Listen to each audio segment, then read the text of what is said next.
Hey there, thanks for tuning into Duck Bricks. I'm Chris, and today we're taking it all the way back to the summer of 2011, taking a look at a classic LEGO Ninjago set. This is 2508, the Blacksmith Shop, and it is the very first set that we got depicting a very important location in Ninjago history. The very first location we see, aka the Four Weapons Blacksmith. Let's jump into this classic LEGO Ninjago review from 2011 right now. This is set 2506, the Blacksmith Shop. It was launched in summer of 2011, and it comes with two minifigures, the regular version of Kai, as well as the Skulkin General Cruncha. When it released, it retailed for $20 US, which is around $27 today, and if you want to get it on the aftermarket, it's around $33 or $34 used, and it goes upwards to $70 or $80 brand new, which is about as much as I paid for this brand new copy in 2025. I figured it made perfect sense to launch my series of looking back at older Ninjago sets by taking a look at the Blacksmith Shop, because of course, this is getting a major upgrade for Ninjago Legacy in January, and I'm super excited to be able to eventually do a comparison between the two. For its time, this was a very simple set, but it was hiding a pretty fun secret. Lifting up the roof allows you to see a look at the weapons rack on the inside, as well as also be able to see all the different weapons on the inside of the roof as well. It's a fun little build, but it certainly is quite dated in a lot of aspects, and so let's go ahead and jump into our look at the classic LEGO Ninjago Blacksmith Shop right now. Because we're throwing it all the way back to 2011, almost 15 years ago, I figured it made sense to look at the box first and take a look at how Ninjago packaging has evolved over the years. As you can see, they obviously are very much highlighting the transformation feature on the box, as well as really highlighting the collectible in the set, which, for once, for the 2011 wave, wasn't any of the 4 golden weapons, but instead was the map to the 4 golden weapons, which I find to be really interesting. When this set launched in June of 2011, this was actually the only set to include that exclusive printed tile. It would later appear in some 2012 sets, the Destiny's Bounty as well as the LEGO Kingdom's Joust, but until then, this was exclusive to this particular set, and it really wanted to highlight its exclusivity, which I think is pretty cool. Of course, there's an advertisement for LEGO Battles Ninjago on the side of the box, which is quite interesting to see, and another thing I love about the box is the fact that they have the character artwork on the top, showcasing the hero and villain included in the set in very dynamic artwork forms, similar to the artwork you would see in the spinner cards. That was the thing about Ninjago in 2011. There was a lot of synergy between the artwork and the spinners and the cards and the graphic design of everything, and I'm really impressed by that even carrying on to sets like these. Nowadays, you don't really see artwork like that on Ninjago boxes, but I was really happy to see it on this one. So, let's take a look at what's included in the set.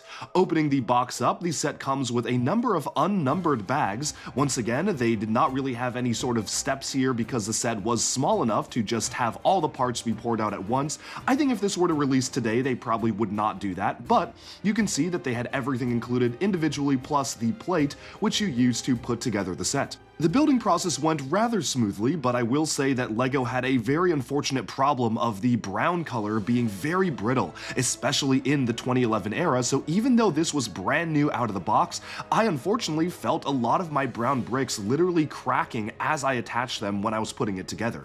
This is obviously a product of age, but thankfully LEGO has since fixed the issue, so that is no longer a problem with the current modern day reddish brown. Taking a look at the instruction manual, aside from an advertisement for the other sets, there's something in there that I really love and I wish LEGO did more. It's showcasing every single minifigure you could possibly collect across the summer wave and all the sets they come in. I think this is a really nice touch, and even beyond that, they put a lot of emphasis on weapons. So they showcased every single weapon you could possibly get in all throughout the wave of sets, which I think is one of my favorite things about early Ninjago, and something I still wish they did today, where nowadays there's a lot less of a big emphasis on weapons themselves. There's an advertisement for the spinners, as well as a map to the 4 weapons on the back. Again, quite a lot of content for the back of the instruction manual here. And also, there's an ad for Ninjago.com where the fun could continue, as well as Ninjago the video game, which strangely is marketed differently than just LEGO Battles Ninjago on the side of the box. Of course, this was the era of LEGO Universe, so they also had an advertisement for Ninjago coming there, and for once the Win Kid was on the inside of the manual, which is very strange because the back of the manual ended with a tease for 2012, showcasing a first look at some of the serpentine opponents the ninja would be facing. Altogether, I was really impressed by the instruction manual and how much it teased here, but the strange thing is, there was no mention of the TV show at all, which makes me think that maybe they just wanted the pilot to be its own standalone thing and maybe weren't necessarily planning for there to be a full-on show beyond 2011 until there was a lot of positive reception to the early episodes. It's just really interesting how the manual mentions basically everything Ninjago related in 2011 aside from the TV show.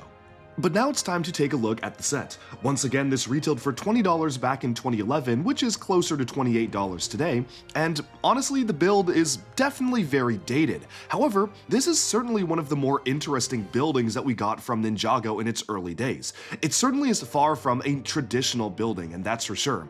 In fact, the entire thing is built around this gear function to allow you to reveal the weapons in a surprise attack. Although, I do find it a little bit funny how the entire concept of this set is that you're at a blacksmith shop and there's a huge surprise when the weapons are revealed, except kind of the point of a blacksmith shop is to make weapons, so would it be really that surprising to reveal weapons? Still, I do like a lot of the building techniques used here. Even though this was 15 years ago, they were still trying new things, such as using the brown fences as studs in the side techniques for the roof there. You also have a relatively simple anvil, which is actually referenced in the upcoming 2026 set, but I think it does the job okay, as well as a furnace, a chicken leg, and a hammer, plus a tree growing off to the side.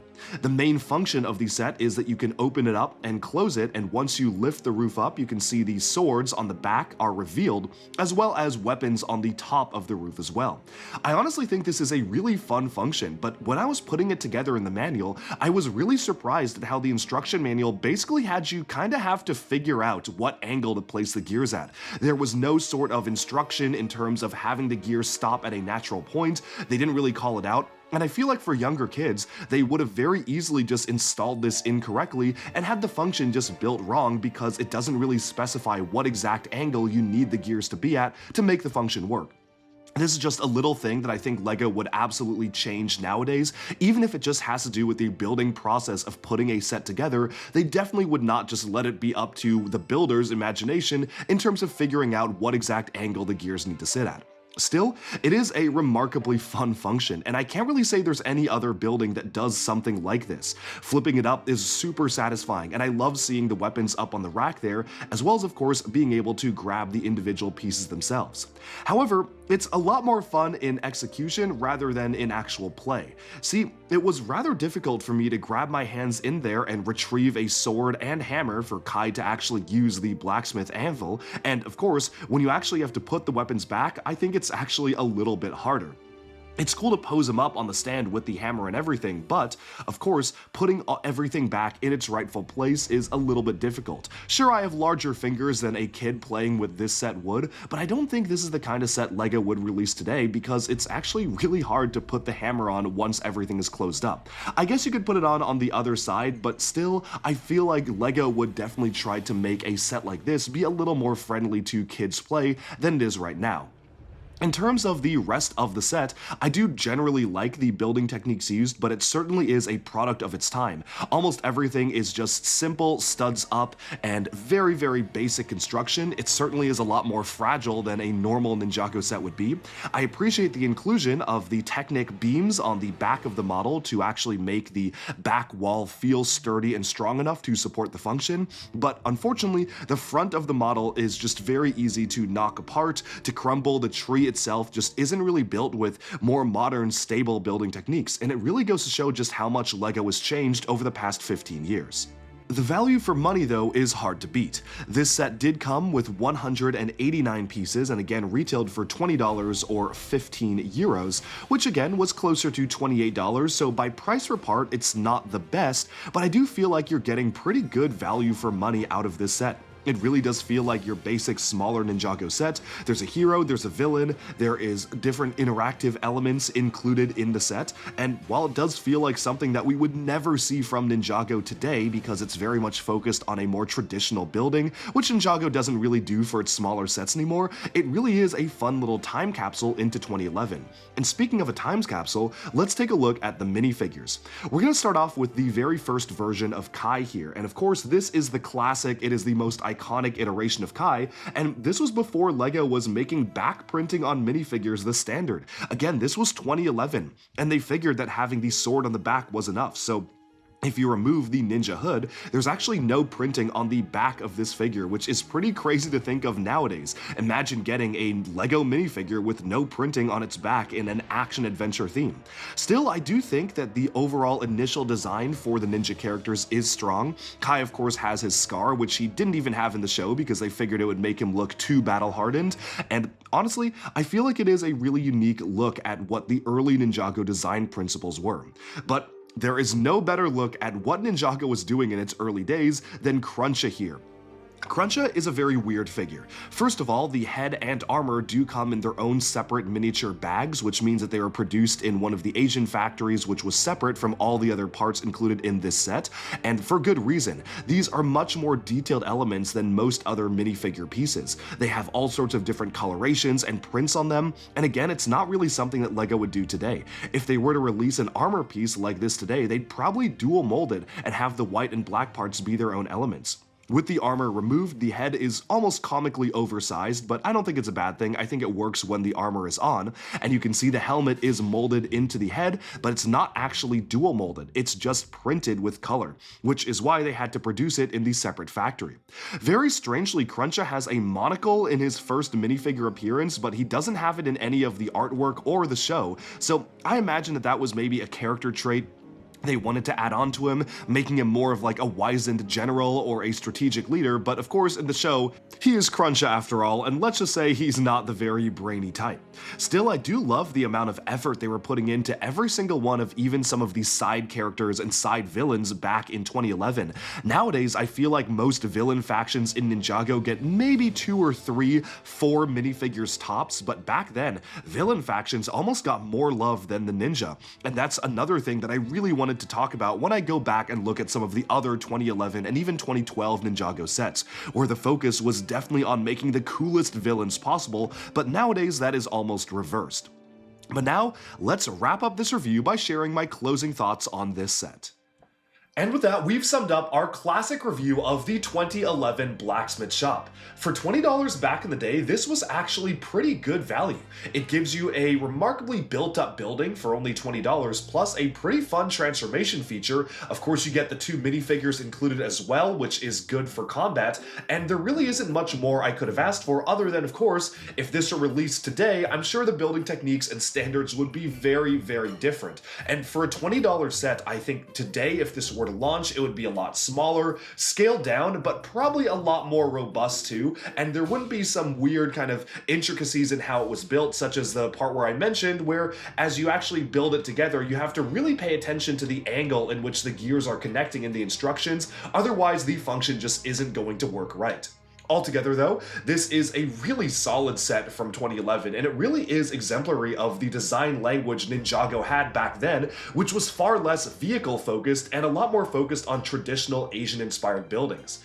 That about sums up this review, and let me know in the comments what do you think of the classic 2011 Blacksmith Shop set. I'm also considering doing a full-on series where I review every single Ninjago set over the course of 2026, because of course it is the 15-year anniversary of Ninjago next year. That is a pretty crazy undertaking, so I'm going to see how well this video does, as well as see what you think in the comments. If you want to see me do a crazy retro throwback review series, taking a look at every Ninjago set, let me know in the comments and I'll see what I can do. But that about sums up this video. Thanks so much for watching, and be sure to like and subscribe for even more LEGO news, reviews, discussion, and analyses coming your way very soon. Thanks, and bye for now.